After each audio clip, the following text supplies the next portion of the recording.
Goeiedag geliefde van my, Pastoor Retief Boysen en die hele beleefspan. Dankie dat jy hierdie week saam met ons gewandel het deur ons reeks, ons gedagte, waarom gaan ek kerk toe? Nou vandag sluit ons af met die kern van dit alles, die middelpunt, die hartklop van elke diens, elke lied, elke boodskap. En dit is, Jesus is die middelpunt van die kerk. Hy is die middelpunt van ons samekoms, hy is die middelpunt van ons aanbidding, hy is die middelpunt vir ons prediking, hy is die middelpunt van alles. Paulus skryf dit wel so duidelik in Kolossense 1 vers 18, dat Christus is die hoof van die liggaam, en daai liggaam is die kerk. Hy sê verder, sodat hy in alles die eerste plek kan inneem. Dit is so belangrik, want baie dinge kan maklik in die middel van kerk kom staan, en eintlik half die voorgrond wil eis.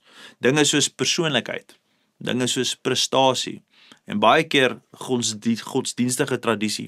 Daai ding is nie altyd so gesond nie. Maar die oomblik wat iets anders die plek probeer inneem, wat Christus moet inneem, verloor ons fokus. En die kerk, hierdie is baie belangrik, die kerk verloor haar krag. Wanneer Jesus egter die middelpunt bly, die middelpunt van kerk en ons samekomste, gebeur iets absoluut besonders. Mense verlaat nie 'n diens net met 'n goeie gevoel nie, maar met meer van hom in hulle lewe. Ek sê dit graag aan die einde van elke diens, en as ek bid, en julle het al moontlik al 'n paar keer vir my dit hoor sê, ek sê baie keer hierdie, Here, laat ons vandag hier uitstap met meer van U, meer van Jesus, as toe ons ingestap het. Dit is altyd vir my so lekker om dit te bid, want dis regtig my begeerte. Want dis die doel van kerk, nie om geïnspireer te word, en daai is belangrik, dis lekker om geïnspireer te word, maar om eintlik verander te word in die teenwoordigheid van Jesus Christus. 'n Christus-gesentreerde kerk lyk anders. Daar's nederigheid in leierskap. Daar's liefde in mense se interaksies.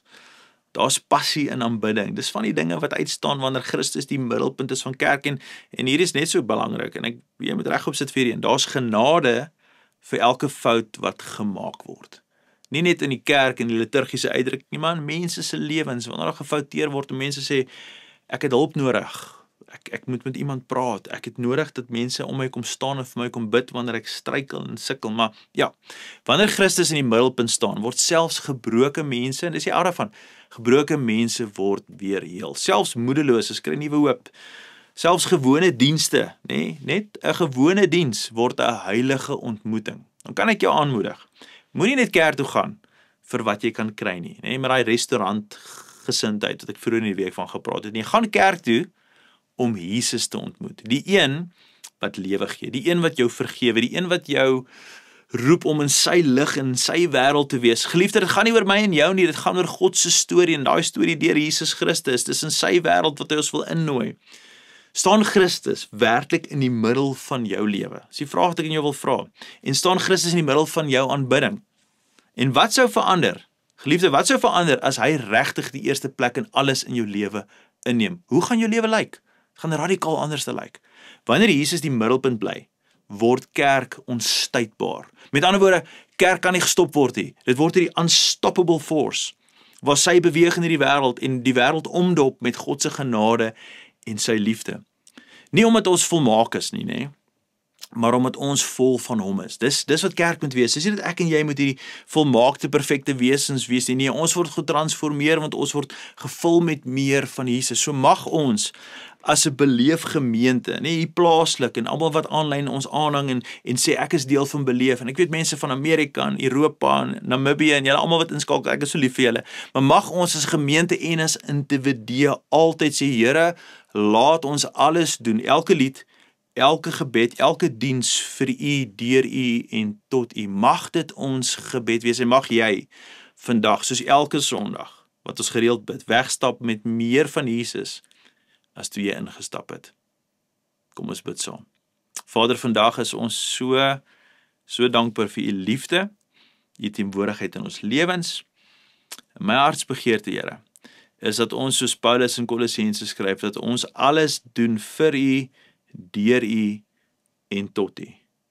Mag ons vandag regop sit wanneer ons luister en hoor, dit alles gaan eintlik regtig net oor Jesus.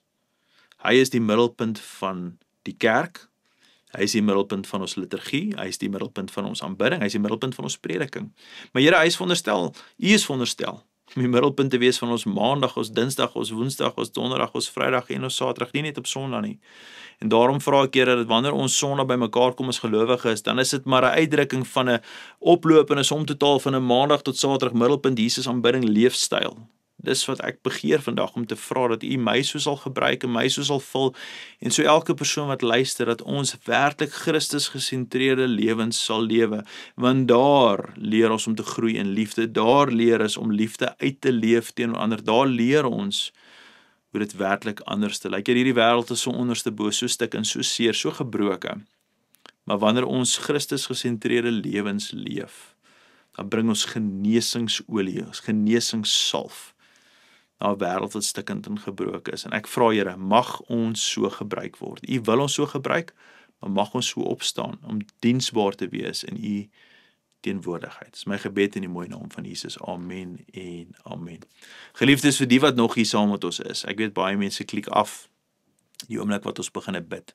Ons weet dit want YouTube sê dit vir ons. Ons het statistiek om daai goeders te sien. Maar ek wil jou uitnooi as jy hier naby die Alberton omgewing is om môre in te skakel by ons beleef diens 9uur by die Alberton High School 35 Phantom Straat. Môre het ons 'n baie unieke besonderse familiediens en is 'n bietjie anderste en jonk en oud word genooi, ouma, oupas en almal en veral as jy kleinkinders het. Al is jy nie deel van beleef nie, as jy kleinkindertjies het en jy wil hulle kom blootstel in 'n diens wat regtig gebou is om hulle te bereik, wil ek julle nooi om hierdie Sondag 'n draai te maak by ons 9uur diens in Alberton by Alberton High School. Ek hoop julle sal saam met ons inskakel en saam met ons opdaag om 'n Christus gesentreerde diens te beleef, saam met mekaar. Gaan in vrede, totsiens.